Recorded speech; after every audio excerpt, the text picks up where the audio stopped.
Affairs of Azerbaijan. I now give the floor to His Excellency Vivian Balakrishnan, Minister of Foreign Affairs of Singapore.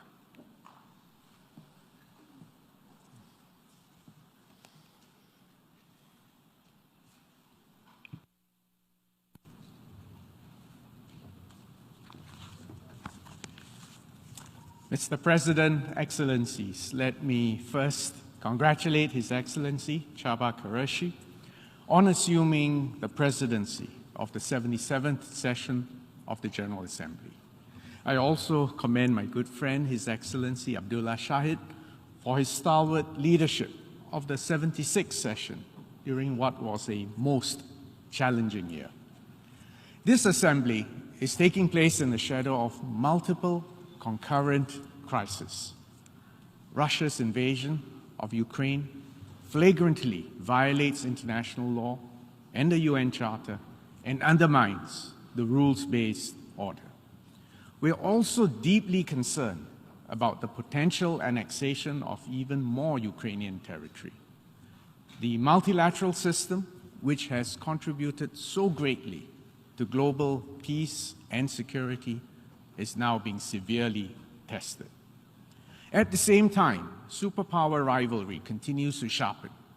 As we have seen in theaters from Europe to Asia this year, the risk of accidents, miscalculations, confrontation, and even outright conflict have escalated. The prospects for international cooperation have weakened considerably, and the temptation to resort to unilateralism has become even stronger. But the need for global cooperation has never been greater or more urgent, given the range of transnational challenges that all of us confront today. Our recovery from COVID-19 remains uneven and fragile. The risk of a future and even more deadly pandemic, in fact, has risen. The global economy is entering a period characterized by higher and prolonged inflation, and we see higher interest rates all over the world. Energy prices have soared, and it will become even harder to generate the resources that all of us need in order to address these long-term problems. Societies everywhere will have to grapple with greater internal division, disruption, and polarization. And without that sense of cohesion, unity, trust, and even an ability to agree on facts, the will and the unity needed for societies to confront these existential challenges will be undermined severely. The climate crisis is a clear and present threat. Our global commons, including water and biodiversity, are also deteriorating rapidly. Our global food supply is at risk. And to make things worse, all these threats and crises are occurring concurrently, interacting with and compounding each other in a vicious circle. For instance, the Secretary General has spoken of a triple crisis: food, fuel, and finance. The impact of all these simultaneous crises on ordinary people and on our livelihoods has been severe, and all the more so in developing countries. We see this in the devastating impact of floods in Pakistan and in parts of Africa. The post-World War II era of relative stability and prosperity has in fact, unfortunately, come to an end. A new world order is being born, and any obstetrician here will tell you the moment of delivery is actually the most dangerous. So, will we have a more divided, less prosperous, and less peaceful world?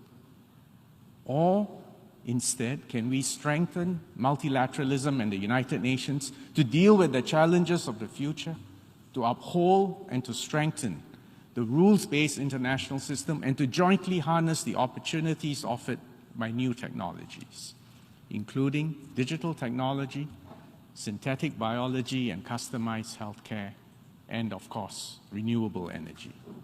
If we can do this, we can then create a new era of peace and prosperity for everyone. Singapore believes that the only way forward is to uphold the inclusive and rules-based multilateral system that has underwritten peace and progress for all of us since World War II.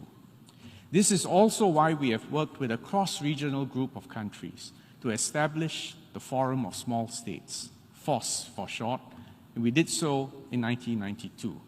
We started small with only 16 countries. This year, we celebrated the 30th anniversary of FOSS.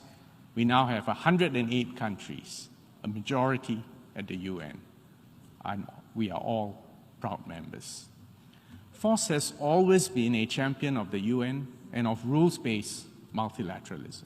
It gives us a collective stake and a voice in the global commons, a means to safeguard our interests, and a system where we have sovereign equality and disputes can be settled peacefully in accordance with international law.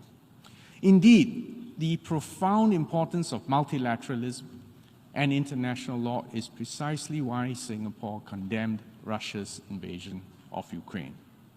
The security and even the existence of Singapore, and indeed many other countries, and especially small states, depends on the international community upholding the fundamental principles of sovereignty and territorial integrity.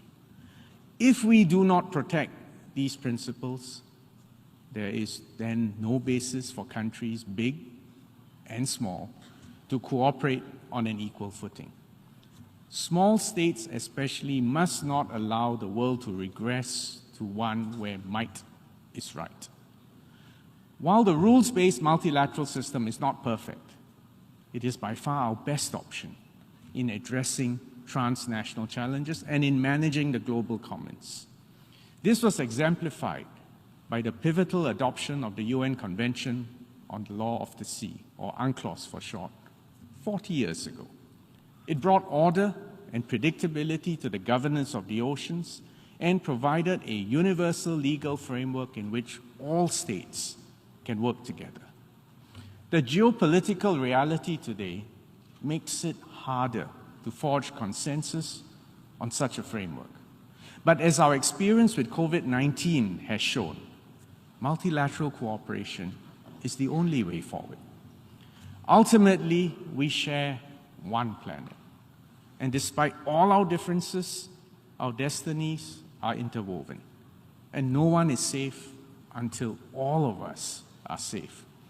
This applies for pandemics. It also applies for climate change, the conservation of the oceans, and all our other shared challenges. Singapore will do our part.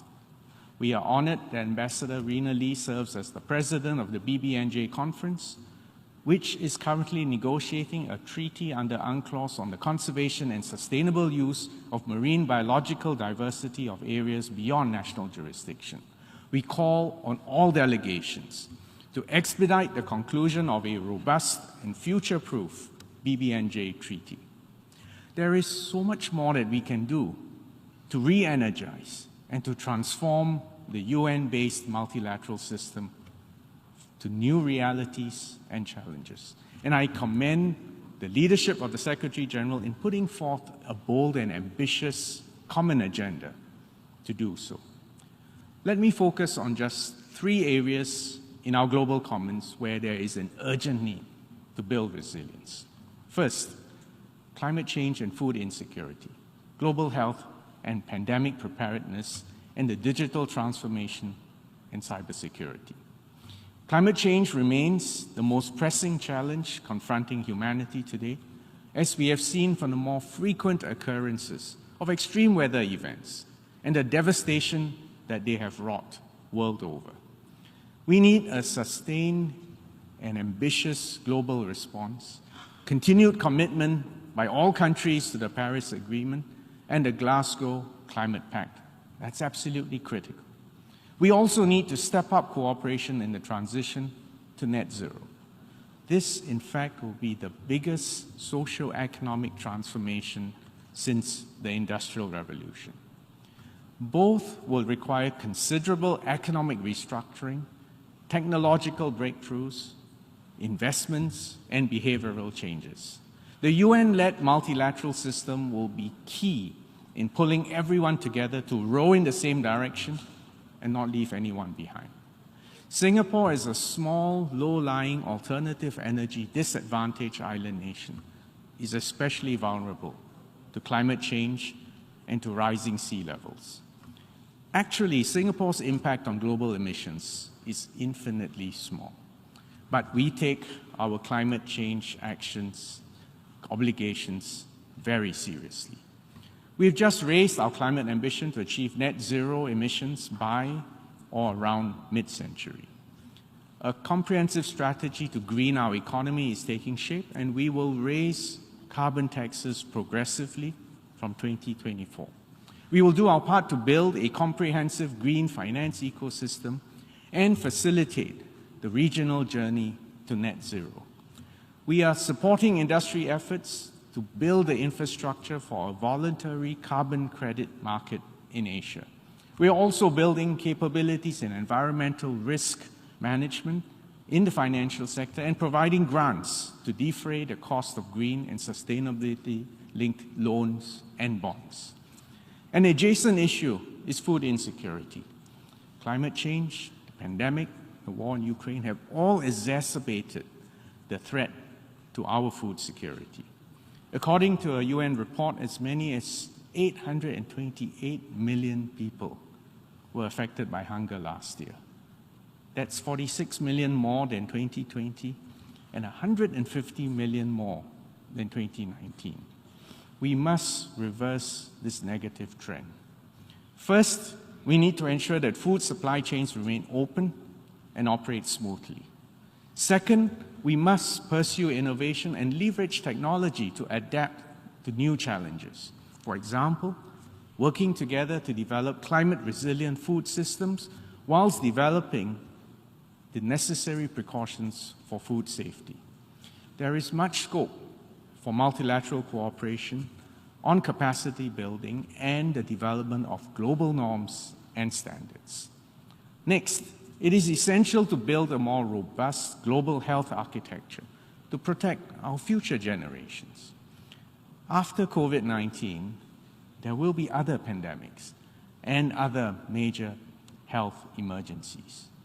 In my view, actually COVID-19 was perhaps a full dress rehearsal for a worse pandemic to come. We must be better prepared to predict, to prevent, to detect, assess, and respond to pandemics in a coordinated and effective fashion in future.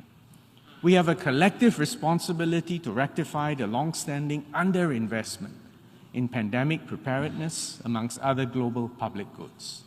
Singapore has supported multilateral initiatives to strengthen the global health security system, and we will continue to support the COVAX facility, and we have contributed to the establishment of a financial intermediary fund for pandemic prevention, preparedness, and response hosted by the World Bank. Lastly, we must enhance international cooperation to harness the opportunities of the digital revolution. The digital transformation does not take place in a vacuum. It must be navigated in the context of intersecting issues, the geopolitical tensions, the technological bifurcation, cybersecurity threats, and the digital divide. The world has made significant progress by developing based on a single shared technology stack. Interconnectedness, interoperability has brought us together, lowered costs, spurred innovation and competition, and the cross-fertilization of ideas. But if we fracture our world and our technology stack, all that good work and that speed of progress and innovation will be slowed down significantly. We need an open and inclusive global framework to harness and to optimize the opportunities of the digital transformation while effectively addressing all its challenges.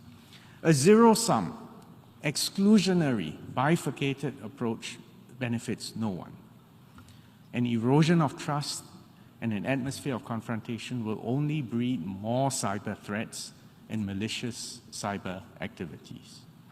We must also ensure that all states, particularly small states, developing and least developed countries, benefit from the digital revolution and not be left behind.